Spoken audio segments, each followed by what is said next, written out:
আসসালামু আলাইকুম। সবাই কেমন আছেন? আশা করছি ভালো। আলহামদুলিল্লাহ রাব্বিল আলামিন, আপনাদের দোয়া আল্লাহর রহমতে আমিও ভালো আছি, সুস্থ আছি।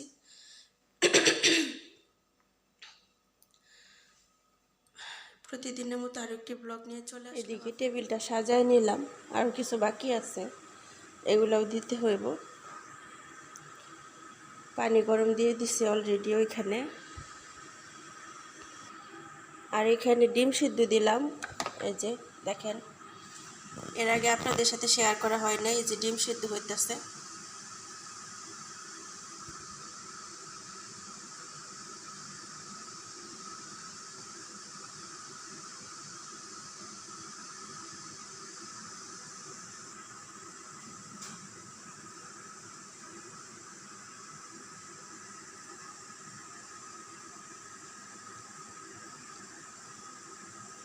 এখানে ডিম পোস্ট করতেছি। এই যে আজকে ডিমগুলো অনেক বড় বড়, যার জন্য একটা ডিম মানে সুন্দরভাবে হয় নাই, হয়ে গেছে ডিমটা। ডিমটা আসছে না, ছোট হলে কিন্তু এটার মাঝখানে থাকতে সুন্দর লাগতো, কিন্তু ডিমের সাইজগুলো একটু বড় বড়। সুবহানাল্লাহ। তো ওনারা খাবে, টেবিলে সাজিয়ে দিব। পানিটাও বইরা নেই। আজকে আর দুধ চা বানাই নেই, কারণ দুধ চাটা পরশু দিনও বানাইছি, দেখলাম স্যারও খেলো না, অনেকে খায় নাই, তো না খাওয়াতে আজকে আর বানালাম না।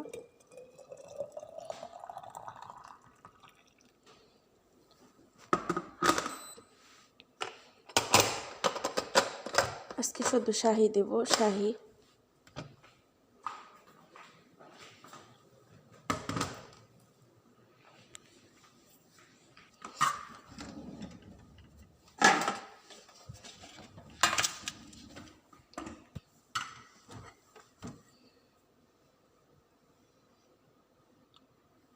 কাপে তো নাই, উপরে নিয়ে গেছে।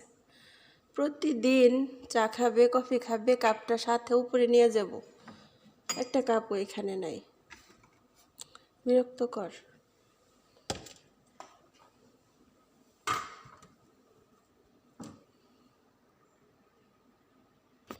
আর এখানে আছে একটা, এই যে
বিদেশের বাড়িতে যদি মেশিন দিয়ে কাজ না থাকতো তাহলে কিন্তু কেউ লং টাইম বিদেশে থাকতে পারতো না, কারণ এত বড় একটা বাড়ি আর এত কাজকর্ম একটা মানুষের পক্ষে কখনোই সম্ভব হইতো না। কেননা কারণ এই জায়গায় ঘর ঝাড়ু দেওয়া মেশিনে, বাড়ি ঘর মোছা মেশিনে, তারপর এই যেমন ধরেন পানি গরম করা মেশিনে, ওই যে ডিমটা সিদ্ধ করলাম মেশিনে, মানে খাবার দাবার গরম করলাম মাইক্রোওভেনে। এই যে কাজগুলা, এগুলো কিন্তু আমাদের জন্য, আমাদের কাজের মেয়েদের জন্য অনেক সহজ, আমাদের গৃহিণীদের জন্য অনেক সহজ হয়ে যায়। কারণ যে কাজটা কঠিন হইব সেটা হয়ে যায় সহজ। সুবহানাল্লাহ। আসলে এগুলি আসতে বিদেশে থাকা যায়, এত কাজকর্ম করা যায়, নিলে এত বড় একটা বাড়ির একদম এভরিথিং করে কখনো টিকা যেত না।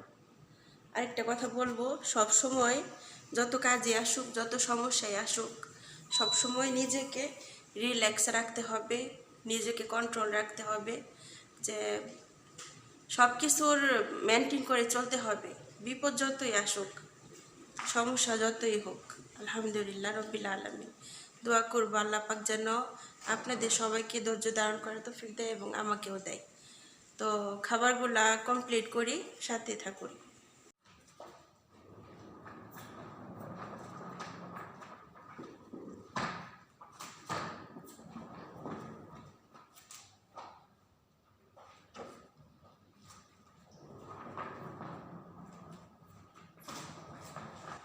তো উপর থেকে লাকিজগুলো সব কিছু লিফটে নামিয়ে আমি নিয়ে আসলাম, এনে তারপর দরজার সামনে রাখবো, কারণ এখন ওনারা চলে যাবে, এখন সময় হচ্ছে চলে যাওয়ার। আমার ভিতরে কেমন যেন লাগতেছে, মানে মনে হচ্ছে কি যেন চলে যাচ্ছে, খুবই খারাপ লাগতেছে, বাট কিছু করার নাই, তারা বেড়াতে যাচ্ছে। আল্লাহ যেন তাদের সহি সালামতে আনে, দোয়া করবেন। এই তো আপনাদের দেখালাম অনেকগুলো লাকিজ, এতগুলা নিয়ে যাচ্ছে, তাদের আত্মীয় স্বজন আছে ওইখানে, তাদের জন্য হয়তো বা কিছু নিয়ে যাচ্ছে। তো সবার কাছে দোয়া চাইবো, সবাই দোয়া করবেন আমার ম্যাডাম স্যারের ফ্যামিলির জন্য।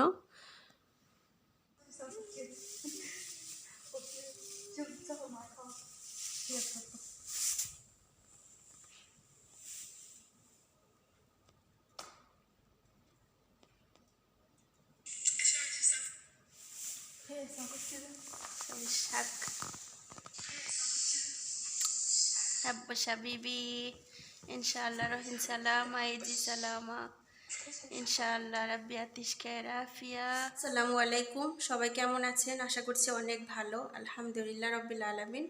আপনাদের দোয়া, আল্লাহর অশেষ রহমতে আমিও ভালো আছি, সুস্থ আছি। তো সকাল থেকে আপনাদেরকে দেখালাম, আজকে সকালবেলা ঘুম থেকে উঠছি 8টার সময়, উঠে তাড়াতাড়ি করে নাস্তা বানালাম, নাস্তা বানিয়ে হালকা পাতলা ম্যাডামদের সাথে আবার কাজকর্ম করলাম, একটু গোছানো গাছানো যা যা ছিল সব কিছু করলাম, করে তারপর চলে আসলাম, কিছু হালকা পাতলা একটু রান্নাবাড়ি করলাম, করে ওনারা খেয়ে দিয়ে চলে গেল। আর এখন আমি বাসার মধ্যে একদমই একা, মানে কি বলবো। যাওয়ার সময় আমার ম্যাডাম একটা কথা বলতেছে, মাঝে মধ্যে আমি চিল্লাপাল্লা করি, কয়দিন আপনার ভিডিওতে শেয়ার করছি, ম্যাডামের কথা শুনে আমি অবাক হয়ে গেলাম, এটা কি বললো, কি বলে জানেন, যখন বের হয়ে যায় তখন আমার এইভাবে বুকে টাইনা নিছে, বুকে টাইনা নিয়ে হাত করলো, করার পর বললো, মা ভালো থাকিস, সহি সালামতে থাকিস, আর যদি ভুল কিছু করে থাকি ক্ষমা করে দিস, কারণ ইয়ের ব্যাপার, সফরের বিষয়। আমি আবার মানে এই কথা বলার পর আমি তো আগে থেকে মানে বুকটা ফাইটে যেতেছে, বাচ্চারাও চলে যেতেছে, সবাই চলে যেতেছে, আমার কাছে মনে হইতেছে যে আমি নিজেই চলে যেতেছি হয়তো বা দেশে, এমন একটা ফিল আসলো। আসলেই কিছু করার নাই। আমি একটা জিনিস চিন্তা করলাম যে আমি যখন চলে যাব, একবার তো গেছিলাম, তখন আমার বিশ্বাস করেন আমি যখন দেশে গেছিলাম, তখন আমি একদম এয়ারপোর্ট থেকে শুরু করে প্লেন শেষ পর্যন্ত আমি শুধু কান্নাই করছি, এত কান্না করছি আমি, মানে এত ভালোবাসতাম। তখন নূর অনেক ছোট, আমার ছাড়া কিচ্ছু বুঝতো না, আমার কাছে মনে হইতো যে আমার হয়তো বুকের দন আমি ইয়ে করলাম, রাইখে আসলাম এত দূরে। তো আস্তাগফিরুল্লাহ, আল্লাহ মাফ করো, কেউ অন্যভাবে নেবেন না আমার কথাগুলো, হয়তো বলবেন অনেকে হাত ব্যথা করতেছে আমার, কারণ অনেক কাজকর্ম করছি, আবার লাকিস টাকিস টাইনা নিচে নামাইছি। তারপরে বলবেন যে নিজের সম্পদ বাড়িতে রেখে এসা পরের সম্পদ নিয়ে আপনি করেন, আসলেই এক জায়গায় থাকলে মায়া হয়ে যায়, এটাই বিষয়। তো ম্যাডাম চলে গেল, সবাই চলে গেল, খুব খারাপ লাগতেছে। পরে ম্যাডাম বুকে টাইনে নিয়ে বলল যে ভালো থাকিস, সুস্থ থাকিস, ভুল কিছু করলে ক্ষমা করে দিস। স্যারও বলতেছে।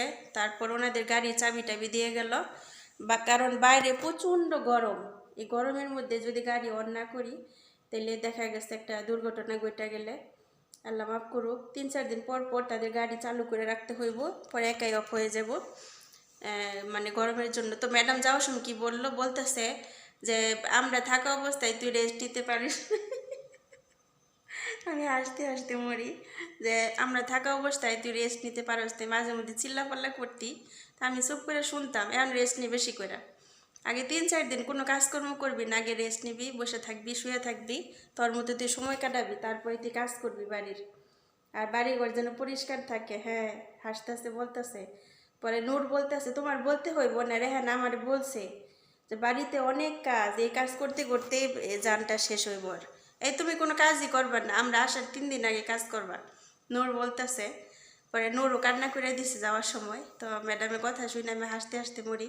পরে বলতেছেন বেশি করে রেস্ট নে, আমরা থাকছি তোর জ্বালাইছি বেশি। পরে আমি বললাম ওই যে ওইখানে দেখেন নূর একটা বেবি রেখা গেছে এখানে কিচেনে, আর বলতেছে যে যখন তোমার আমার কথা মনে পড়বো তখন ওরে দেখবা, ওর চুল হাতাইবা, ওর চুলে বেনি করে দিবা, ডিজাইন করে দিবা। ও বইলা গেল। তো দেখেন আসলে এই সব কিছুই অন্যরকম একটা বিষয়। তো সবাই চলে গেল, আমার খুবই খারাপ লাগতেছে। আমি কতক্ষণ মানে মনটা খারাপ ছিল, বসে ছিলাম। তো আমি ভাবলাম আপনাদের সাথেও শেয়ার করি। তো দোয়া করবেন এখান থেকে আমাদের লন্ডনে যাইতে যতক্ষণ সময় লাগে আর কি, আল্লাহ যেন ওনাদেরকে হেফাজতে রাখে, আল্লাহ যেন সহি সাল্লামতে রাখে, আল্লাহ যেন সহি সাল্লামতে নিয়ে আসে। তো আজকের ব্লগটা বেশি একটা বড় করব না, এই আর কি।